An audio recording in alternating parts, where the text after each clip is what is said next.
Morning Banaras.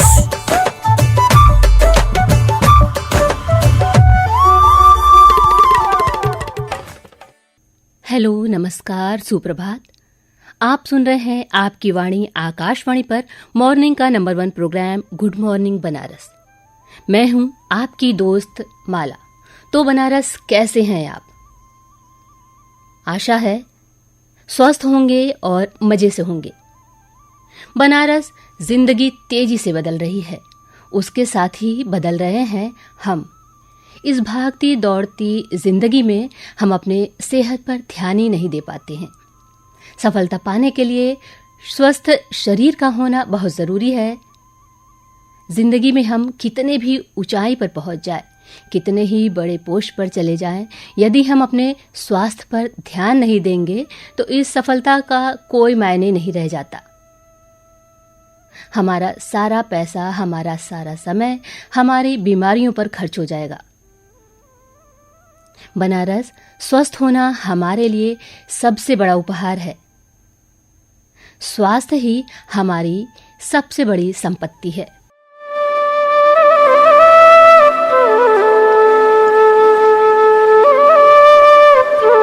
Banaras, आज है 24 मार्च और दिन है शुक्रवार। उसके साथ ही है चैत्र नवरात्रि का तीसरा दिन, और तीसरा दिन माँ चंद्रघंटा के आराधना का दिन है। माँ चंद्रघंटा की आराधना करने से अहंकार नष्ट होता है, सौभाग्य, शांति और वैभव की प्राप्ति होती है। बनारस में माँ चंद्रघंटा का मंदिर चौक क्षेत्र के चंद्रघंटा गली में स्थित है।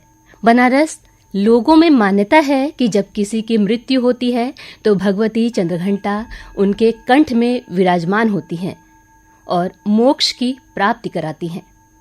मान्यताओं के अनुसार ये भी कहा जाता है कि माँ चंद्रघंटा जब तक घंटी नहीं बजाती तब तक यमराज भी किसी का प्राण नहीं ले सकते। सो बनारस, नवरात्रि की शुरुआत तो 22 मार्च से ही हो चुकी है और देवी दुर्गा के पूजा के इस महापर्व के दिनों में किए गए व्रत उपवास से धर्म के साथ साथ शारीरिक और मानसिक लाभ भी मिलता है। नवरात्रि साल में 4 बार आती है। 2 नवरात्रि गुप्त होती है और 2 प्रकट। नवरात्रि 2 ऋतुओं के बीच यानी संधि काल में मनाई जाती है। अभी शीत ऋतु खत्म हो रही है और ग्रीष्म ऋतु की शुरुआत हो रही है, और 2 ऋतुओं के संधिकाल में मौसमी बीमारियां जैसे सर्दी, जुकाम, बुखार, पेट और त्वचा संबंधी बीमारियां होने की संभावनाएं प्रबल हो जाती हैं। इस समय खान पान और जीवन शैली में किए गए सकारात्मक बदलाव की वजह से शरीर में इम्यूनिटी बढ़ती है और हम मौसमी बीमारियों से बचते हैं। व्रत उपवास से पाचन तंत्र को आराम मिलता है और इससे हम कई बीमारियों से बच जाते हैं। नवरात्रि में हम पूजा पाठ के साथ व्रत उपवास करते हैं। व्रत करने पर हम निराहार रहते हैं, यानी अनाज नहीं खाते, फल खाते हैं या जूस और दूध पीते हैं, जिससे शरीर को जरूरी ऊर्जा मिल जाती है। ऐसा करने से पाचन तंत्र को कम काम करना पड़ता है और पेट संबंधी दिक्कतें नहीं होती। इसके साथ ही नवरात्रि में हम पूजा पाठ करने के लिए सुबह जल्दी उठ जाते हैं, पूजा पाठ करते हैं, मंत्र जाप और ध्यान करते हैं। ऐसा करने से अशांति और नकारात्मक विचार दूर होते हैं। जल्दी जागने से आलस दूर होता है, दिन भर काम करने के लिए ज़्यादा समय मिलता है। शांत मन और सकारात्मकता के साथ किए गए कामों में सफलता मिलने की संभावनाएं बढ़ जाती हैं। तो बनारस, ये जो हमारे पर्व त्योहार है ना, ये धार्मिक मान्यताओं के साथ साथ वैज्ञानिक तथ्यों से भी हमारे सेहत और समाज की भलाई के लिए ही बनाए गए हैं। बनारस, आइए जानते हैं 24 मार्च को देश दुनिया में क्या हुआ था, कौन सी बड़ी घटनाएं घटी थी जिसने इतिहास के पन्नों पर अपना नाम दर्ज कराया। और जानेंगे आज के दिन जन्मे खास व्यक्तियों के बारे में और बात करेंगे उनकी जो दुनिया से विदा होकर चले गए।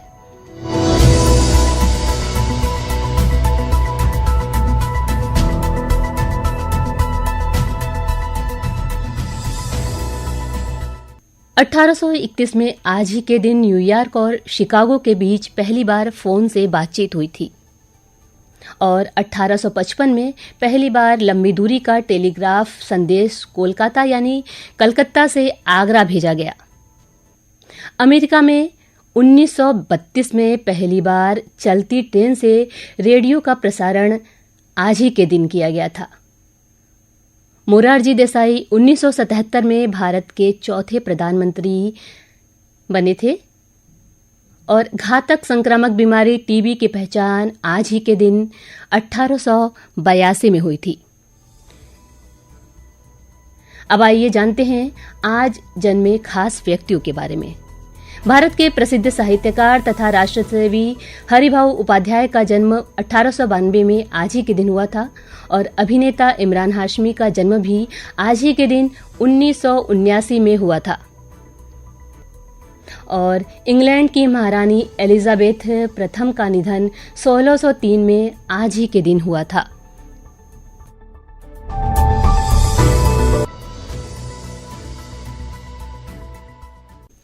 बनारस आज है ग्रामीण डाक जीवन बीमा दिवस और विश्व तपेदिक दिवस यानी वर्ल्ड टीबी डे। दोस्तों, हर साल 24 मार्च को यह दिन मनाया जाता है। इस दिन को मनाने का उद्देश्य है तपेदिक रोग के लिए लोगों में जागरूकता बढ़ाने के साथ साथ इसकी रोकथाम करना। दोस्तों, 24 मार्च 1882 को जर्मन फिजिशियन और माइक्रोबायोलॉजिस्ट डॉक्टर रॉबर्ट कोच ने टीबी के बैक्टीरिया यानी जीवाणु माइकोबैक्टीरियम ट्यूबरकुलोसिस की खोज की थी। उनकी ये खोज आगे चलकर टीबी निदान और इलाज में बहुत मददगार साबित हुई और इस योगदान के लिए डॉक्टर रॉबर्ट कोच को 1905 में नोबेल पुरस्कार से सम्मानित किया गया। यही वजह है कि हर वर्ष 24 मार्च को विश्व तपेदिक दिवस मनाया जाता है। और आज इस कार्यक्रम में हमें तपेदिक रोग कारण, लक्षण और रोकथाम के बारे में जानकारी दे रहे हैं IMS-BHU के सलाहकार चिकित्सक और भूतपूर्व रीडर पंचकर्म विभाग के doctor Vinod Kumar Singh. Good morning Banaras कार्यक्रम सुनने वाले सभी श्रोताओं को मेरा नमस्कार। जैसा कि हम सभी जानते हैं 24 मार्च को पूरे विश्व में तपेदिक दिवस मनाया जा रहा है। तपेदिक रोग जिसे हम क्षय रोग या टीबी भी कहते हैं। श्रोतागण, मैं आपको बताना चाहता हूं कि तपेदिक या क्षय रोग एक तरह का संक्रामक रोग है। यह एक तरह के जीवाणु जिसका नाम माइकोबैक्टीरियम ट्यूबरकुलोसिस है उसके कारण होता है। यह रोग एक मनुष्य से दूसरे मनुष्य में हवा के माध्यम से फैलता है। यह रोग किसी को भी हो सकता है। जब तपेदिक रोग से ग्रसित कोई रोगी खांसी करता है तो खांसी के माध्यम से जीवाणु हवा में निकलकर फैल जाते हैं और कई घंटे तक हवा में यह जीवाणु जीवित रहता है। उसके आसपास कोई स्वस्थ रोगी सांस के द्वारा इस जीवाणु का यदि ग्रहण कर लेता है तो वो स्वस्थ व्यक्ति को भी क्षय रोग हो जाता है। जो लोग धूम्रपान करते हैं उनमें क्षय रोग होने की संभावना ज़्यादा हो जाती है। कुछ मनुष्य ऐसे हैं जिन्हें डायबिटीज़, HIV जैसे रोग पहले से हुआ है और इस रोग के कारण उनके शरीर की रोग प्रतिरोधक क्षमता जिसे हम इम्यूनिटी कहते हैं वो काफ़ी कम हो जाती है। ऐसे लोगों को क्षय रोग आसानी से अपने चपेट में ले लेता है और ऐसे रोगियों का क्षय रोग ठीक होने में भी काफ़ी कठिनाई होती है। तपेदिक रोग के लक्षण के रूप में हम देखते हैं कि रोगी को खांसी लंबे समय 15 या उससे ज़्यादा दिन से अगर चल रही हो, हल्का बुखार प्रायः शाम के समय हो रहा हो, भोजन में अरुचि यानी भूख में कमी महसूस हो रही हो, रोगी को शारीरिक कमजोरी महसूस हो रही हो, खांसी के समय सीने में हल्का दर्द हो रहा हो या खांसी के साथ बलगम में कभी कभी खून दिखाई दे रहा हो, अचानक से शरीर का वजन कम हो रहा हो, तो हमें ये समझना चाहिए कि ये लक्षण तपेदिक रोग से काफ़ी मेल खाते हैं। ऐसी अवस्था में बचाव के कुछ सक्रिय उपाय तुरंत करने चाहिए। जैसे यदि किसी को 15 या उससे अधिक दिन से खांसी आ रही हो तो तुरंत चिकित्सक से परामर्श कर चिकित्सक के सलाह द्वारा चेस्ट का एक्सरे कराना चाहिए और चिकित्सक की सलाह से समुचित रूप से इलाज लेने की ज़रूरत होती है। क्षय रोग से पीड़ित रोगी के आसपास यदि कोई स्वस्थ व्यक्ति जाता है तो उसे मास्क का प्रयोग करना चाहिए। इवन क्षय रोग से ग्रसित रोगी भी मास्क का प्रयोग करे, क्योंकि जब वो खांसता है तो उसके खांसी के माध्यम से जो बलगम बाहर आता है उसमें क्षय रोग के जो जीवाणु हैं बाहर निकल कर फैल जाते हैं और किसी भी दूसरे स्वस्थ रोगी को भी क्षय रोग से ग्रसित कर लेते हैं। क्षय रोग का रोगी जब थूकता है, जो बलगम निकलता है, तो उस बलगम को इधर उधर कहीं ज़मीन पर ना थूके, उसे इसका ध्यान रखना चाहिए। उसे किसी पॉलीथीन बैग में या फिनाइल मिश्रित पानी वाले बकेट में थूकना चाहिए। हो सके यथासंभव ज़मीन में गड्ढे में मिट्टी से ढक देना चाहिए। क्षय रोग से ग्रसित रोगी जिस घर में रहता है उसमें प्रॉपर वेंटिलेशन वाले रूम होने चाहिए, जिससे उसे शुद्ध हवा एवं प्रॉपर सूर्य की रोशनी पर्याप्त मात्रा में मिल सके। रोगी के आहार विहार का विशेष ध्यान रखना चाहिए। उसे पौष्टिक आहार देना चाहिए, जिससे रोगी के जल्द स्वस्थ होने की संभावना बढ़ जाती है। और अंत में मैं समस्त श्रोतागण को धन्यवाद कहना चाहता हूँ। अभी तपेदिक रोग के कारण, लक्षण और रोकथाम के बारे में जानकारी दे रहे थे IMS BHU के सलाहकार चिकित्सक और भूतपूर्व रीडर पंचकर्म विभाग के डॉक्टर विनोद कुमार सिंह। इस महत्वपूर्ण जानकारी के लिए सर आपका बहुत बहुत धन्यवाद।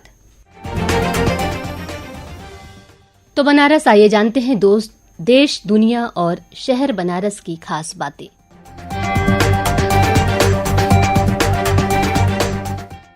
बनारस प्रधानमंत्री नरेंद्र मोदी आज काशीवासियों और यहाँ आने वाले भक्तों की काशी विश्वनाथ धाम तक की राह सुगम करने के लिए देश के पहले पब्लिक ट्रांसपोर्ट रोपवे की आधारशिला रखेंगे। करीब 5 घंटे के प्रवास पर आ रहे पीएम मोदी अपने संसदीय क्षेत्र की जनता की सुविधाओं को बढ़ाने के लिए 28 परियोजनाओं का लोकार्पण और शिलान्यास भी करेंगे। नरेंद्र मोदी कैंट स्टेशन से गोदौलिया तक 645 करोड़ रुपए की लागत से प्रस्तावित पैसेंजर रोपवे का शिलान्यास करेंगे।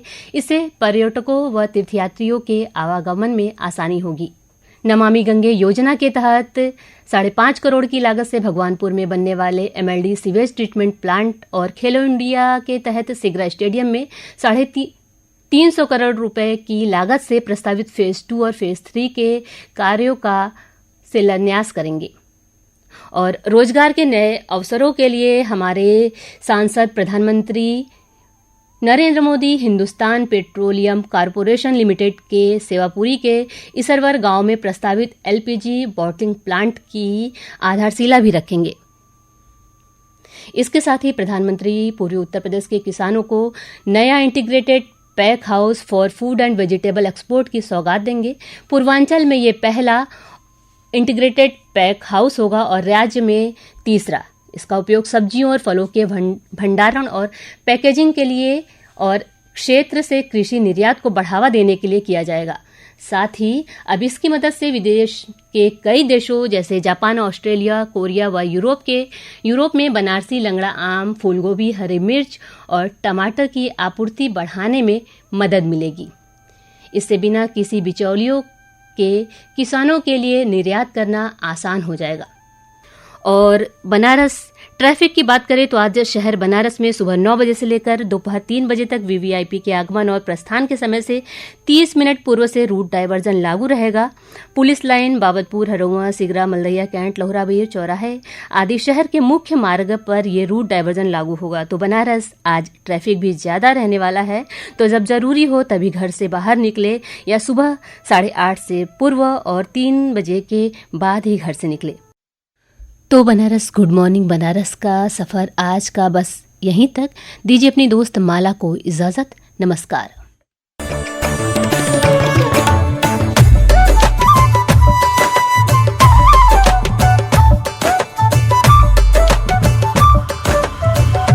Good morning Banaras.